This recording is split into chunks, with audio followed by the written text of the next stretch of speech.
Good morning children. As in the previous class we studied about ferrous minerals. Let us study today about non-ferrous minerals. What are the important non-ferrous minerals? We know there are two important non-ferrous. There are many but two important non-ferrous minerals in our country. Copper and bauxite. These are widely used for different purposes, different industries also. So India's reserves and production of non-ferrous minerals are not very satisfactory. It is not much available in our country.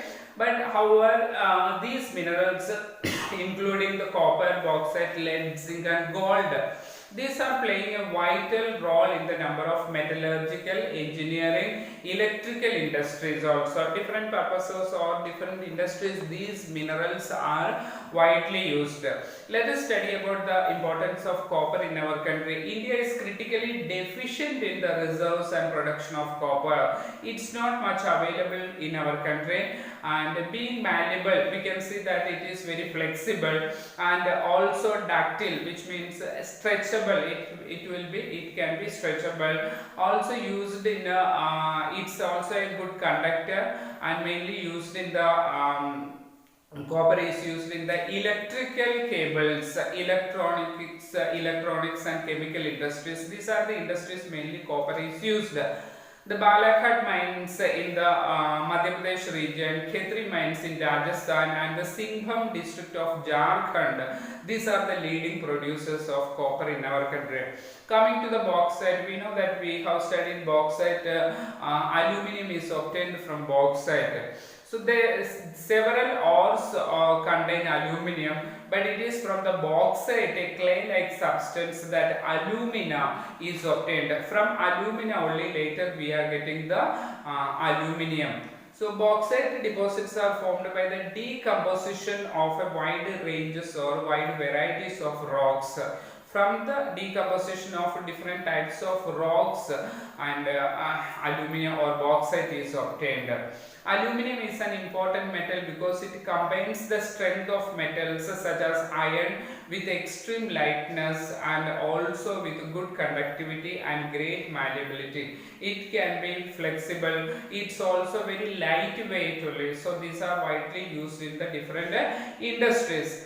We know India's bauxite deposits are mainly found in the Amarkandak plateau that comes in the Madhya Pradesh region. Then other regions also we can find Maikal hills and plateau regions of Bilaspur, Katni area. So these are all central India located in the central regions.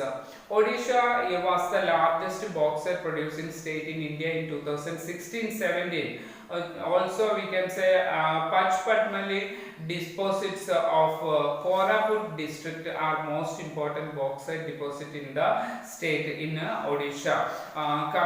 We will study about the state-wise percentage of production of bauxite. So Odisha is the largest producer of bauxite, accounting 49%. Coming then second place Gujarat 24%, Jharkhand 9%, Chhattisgarh and Maharashtra 8%, and other states altogether there are 2%. That is the production of bauxite in the state. Now coming to the, we will see here some important fact, interesting fact about the aluminium. After the discovery of aluminium, Emperor Napoleon III, he was wearing the buttons and hooks of his clothes made up of aluminium. See, it shows the importance of aluminium during that period. And he also used to serve food in the aluminium plates to his very important guests like VIPs. Now also less important guests were served food in gold and silver plates. So aluminium was given much importance there. After that, after almost 30 years, even the importance of aluminium became less and it became very cheaper, so that even in Paris the beggars were using the aluminium bowls for begging. So this is all about the non-ferrous minerals, and tomorrow we will study about the non-metallic minerals. More about non-metallic minerals we will study tomorrow. That's all for today. Thank you.